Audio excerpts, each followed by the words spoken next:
Once we've got everything in the head code updated, we can start making a couple of adjustments to the body that we'll be able to use when we add CSS to our page. So the first thing we want to do is just get some practice using character entities, and this is really just for practice. We did it earlier in our HTML template. Oh, actually we didn't, and we need to. So underneath the navigation button here, I need to add a paragraph element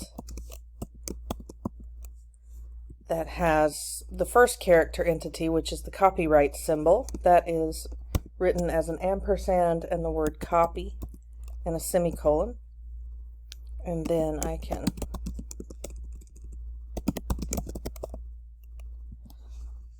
just add that there. And these character entities are the HTML codes for special characters. So to get some practice with that, the other thing that we want to do is update in our navigation bar where we see the word resume and have the accents over the E's. So what we can do is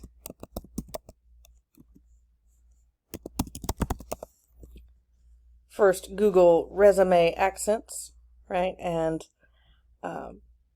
really the formal spelling of it has the accents over both E's.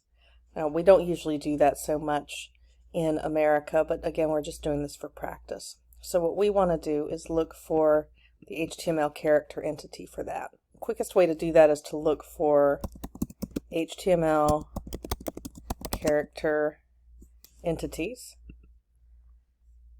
And W3 Schools comes up as one of our first choices, so we could go with them because we know that they're reliable. And we could look for a chart. It's got some of the most common ones that are used. You really use an ampersand a fair amount, quotation as well, the copyright symbol. But let's just look for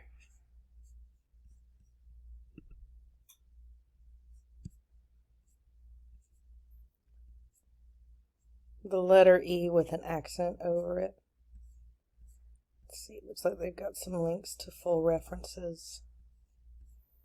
These are all math symbols.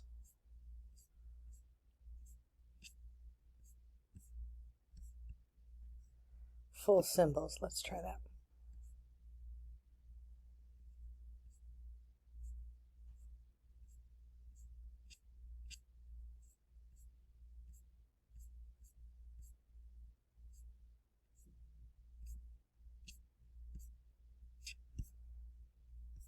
Doesn't seem to be what we're looking for, so come back.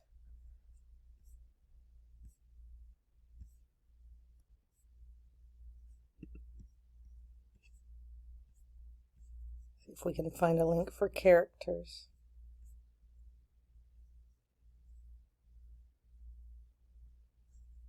Here we go. A glyph added to a letter can be used in combination with alphanumeric characters. So what we want is this accent mark here. So we are going to use this character code, but we're going to use E instead of A. So we're going to come back to the word resume here, and I'm going to paste that code, but I'm going to change this to an E. And then I'm going to replace the second E with that as well. Now just to see if it's working before we go too far with that, we'll refresh our page, and you can see we've got our accents over our E's now. So we also need to do that where it says PDF resume, but it'd be a lot faster for me to just replace the word resume. Now I'm not worrying about putting it in the title here because that might be a little bit more complicated. So I'm going to leave it alone for now. We can try it, I suppose. I don't think we need the HTML characters though in there for that. I think that's actually going to print as the HTML characters. No, that actually worked just fine. So we can do that there as well. Again, we don't usually do that in American English, but we're just doing this right now to get the practice.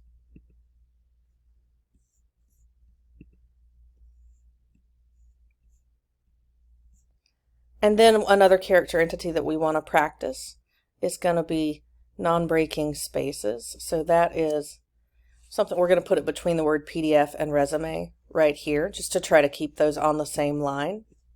So I'm going to do an ampersand and a lowercase NBSP for non-breaking space. That way you kind of treat them as a single word. See, it looks pretty strange, but when you refresh the page, you don't usually see it there. Okay, so one of the other things we want to do now is go ahead and use Font Awesome to get some icons in here. So for example, this PDF resume, it'd be a really good idea to provide an icon or some kind of symbol that lets people know that this is a download instead of a proper page link. So I'm going to come back to my Font Awesome website.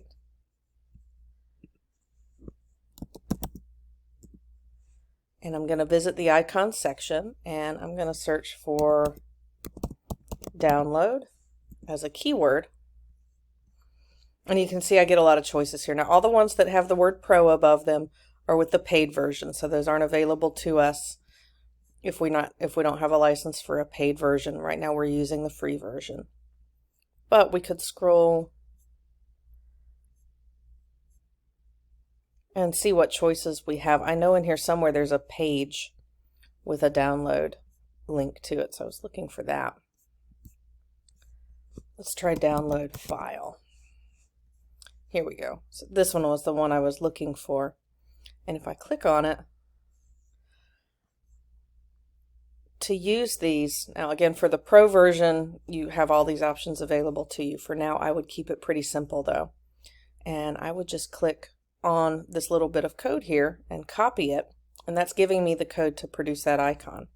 So if I come back to my HTML here, and inside the anchor element, put my cursor just before the word PDF and paste, I can use this code for the icon. Now I just want the icon, so I'm not going to wrap anything in it. It's just going to have the opening tag and the closing tag one right after the other. But one thing that I could do, just to give a little bit more space in between them, is add another non-breaking space in between the end of the icon and the word PDF. So again, that's a ampersand NBSP semicolon and no spaces after that. And now's a moment of truth for us to see if our Font Awesome is working. So if I come back and I reload the page, I should see that icon appear there, and I do. If you didn't, usually the most common problem is you might have forgotten to copy the web fonts folder into your project. So this web fonts folder, you just take it straight from the Font Awesome download, put it right in your GRD 188 folder, and then make sure that you have the style sheet and that you're calling the right style sheet in the head of your document here as well. So now we've gotten confirmation that our Font Awesome is working, so that's good. And we can continue on with some of the changes that we need to make. For now, why don't we go ahead and use Font Awesome to replace these words in our footer. So one of the things that I want to do is put icons that I know that the brands exist from Font Awesome in there. So I know that they have the HTML5 logo. So I'm going to type HTML5 and that comes up right here. So I'm going to copy its code and I'm just going to replace the words HTML validation with the icon. And I'm going to do the same thing for CSS3.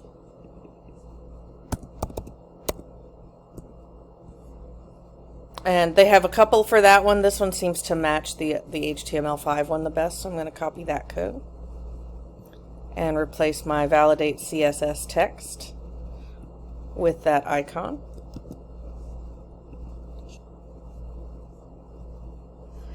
And now I need to find some for sitemap for my wireframes. We're going to talk about wireframes in the next exercise, but basically a wireframe is the layout plan for the page. So what the layout should be on mobile and what the layout should be on desktop. So I can search for wireframe's not going to come up, sitemap will. So if I search for sitemap, I can see an icon here that kind of looks like the sitemap that we drew. So I'm going to copy that, replace the word sitemap in my footer with that icon. And I know they don't really have any icons for wireframe, but I can search for computer.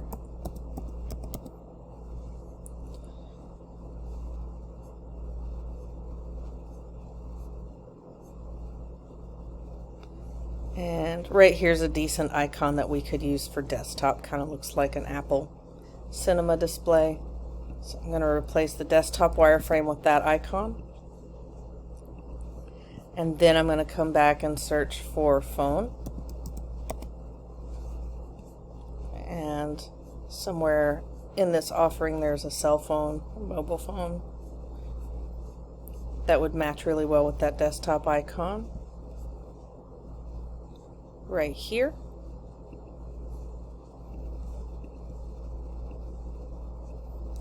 You can choose different icons if you want to, by the way. Just make sure they make sense for the context, because icons are intended to communicate. So they should mean what we should use them to represent what they're intended to represent.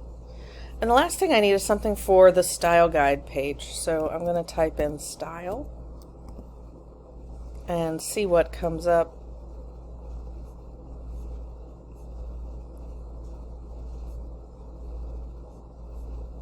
Most of these aren't particularly relevant. Wonder if I type in design, what comes up? Pen nib. There's this swatch book. That's a pretty decent one. You could use some others as well, but I'm going to go with the swatch book. I'm just going to replace the word style guide with that. And if I come back to my page and reload, I should see those icons appear. And they do. They're awfully small though, so I want to make these a little bit bigger. This one I'm going to keep at its standard size, but Font Awesome provides you the ability to change the size of the icons. So if I come to the documentation,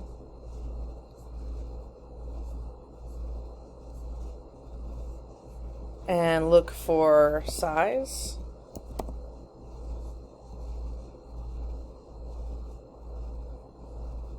see, this is using another software called View. So I might step out of the documentation and just go back to Font Awesome. And let's just search on the main icon page. I think it gives you some information on how to scale them.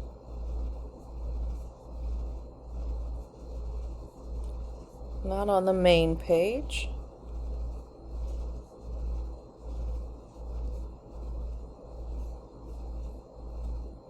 Let's just search. Looks like that's just searching for icons. Let's come back to the start menu. It might have it there. So here's styling icons. Let's check this section. A lot of different choices.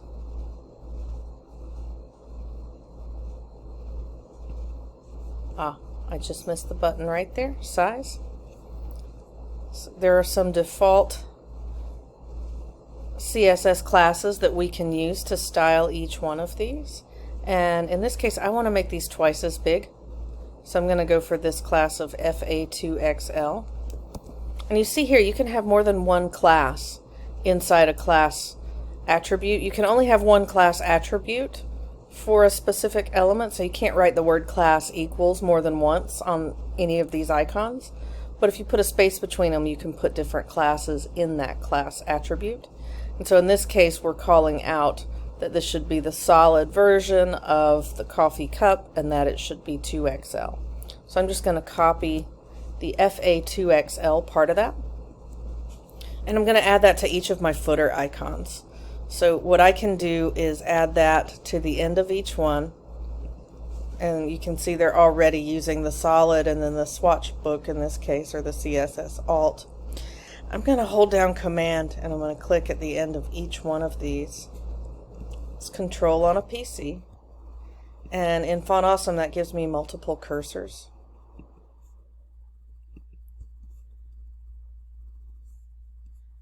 And then I can paste in that 2XL class on each one. And what that should do is double the size. Now they look all jumbled here, but don't worry about that. We're going to fix that once we start working with CSS. For now, you just want to make sure that they're there.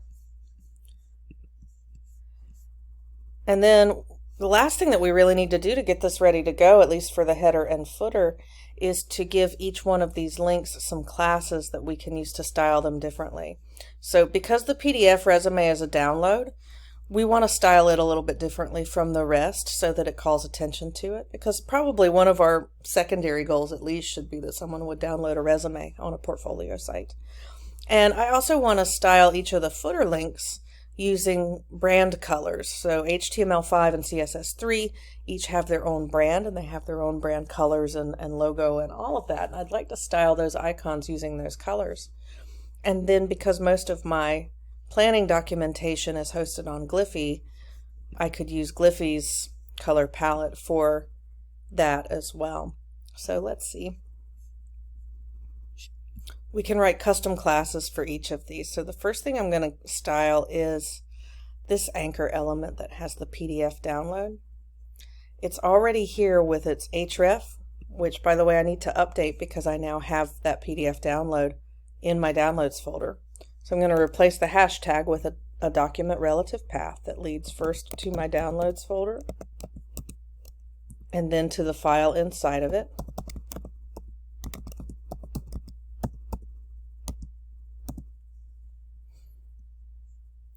I've already put the title in there, so now I can just put an extra class, an extra attribute of a class equals, I do want to put this on the anchor element, not the icon.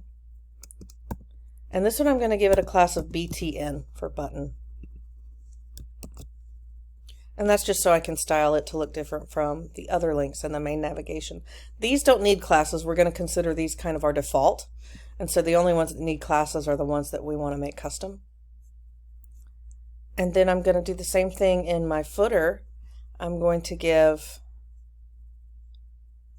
the HTML validator a class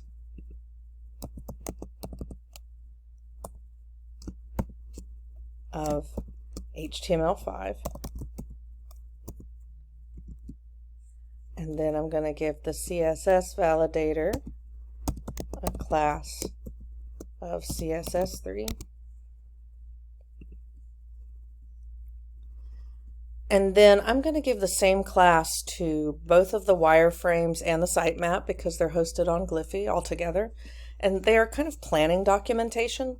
So I'm also going to give the same class to the style guide because that's also kind of a planning document. I could see a case for grouping those together. So what I'm going to do is I'm going to put multiple cursors in for the rest of these.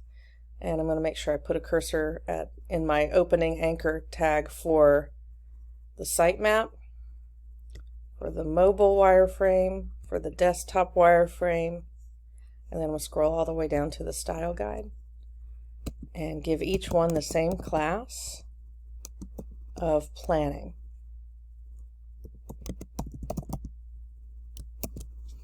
Now that's not going to make any change to the aesthetic of the page, so once I save changes and I reload I won't see much happening, but if I want to make sure that it's being applied I can view my page source and I can see that my classes are there now. I can also see that the link to my PDF resume is up here. And the last thing I'm going to do is I'm going to be creating the style guide page. So I'm going to put a link in my footer here to that style guide, which is going to be STYLEGUIDE with a hyphen separating them, styleguide.html. And I'm going to create that page before I'm finished with this part of the project. So everything else is looking pretty good. So maybe one more thing that I need to do. And that is that for any links that are on a different website from mine, I want them to open up in a new page instead of taking people away from the website. And so I'm going to give my anchor elements for all of those pages that are being connected to other websites one more attribute that makes them open up in another page. I'm going to put my cursor at the very end of my anchor, my opening anchor tag for each one of these. Oh, actually, look, I've already got it on the validator here, this target attribute that equals blank. That's what I want for all of them. It looks like I've only got it on the HTML5, but I can add it to my CSS3. And then again, put my cursor at the end of each one of my opening anchor tags. So that's going to be between the double quotes and the little greater than character here. And I don't want it on the style guide because the style guide is on my website. So I'm just going to put it on the ones that are leading to a different website. So let's see, I've already done it for CSS3. It had it for HTML5. So now I can put it at the end of the opening tag for desktop wireframe. Oop. The icon needs to be the anchor element. Sitemap in both wireframes. And what this looks like is an attribute called target. And then the value is an underscore and the word blank. And what that does is it makes that page open up, or when you click that link, it opens up in a new tab. I'm going to save that. If I check my source code, I can see them appear here. And if I come back to view my page, what that means is that when I click a page that lives on a different website, my website will stay open, but it'll open up in another tab to where people can see that as well. So we've got a little bit more work to do just to get a main element working, and what we're going to do is we're going to create that style guide page so that we have a little bit more text that we can see when we start making our CSS apply to our page. So join me in the next video and we'll do that, and that will wrap things up for this part of the exercise.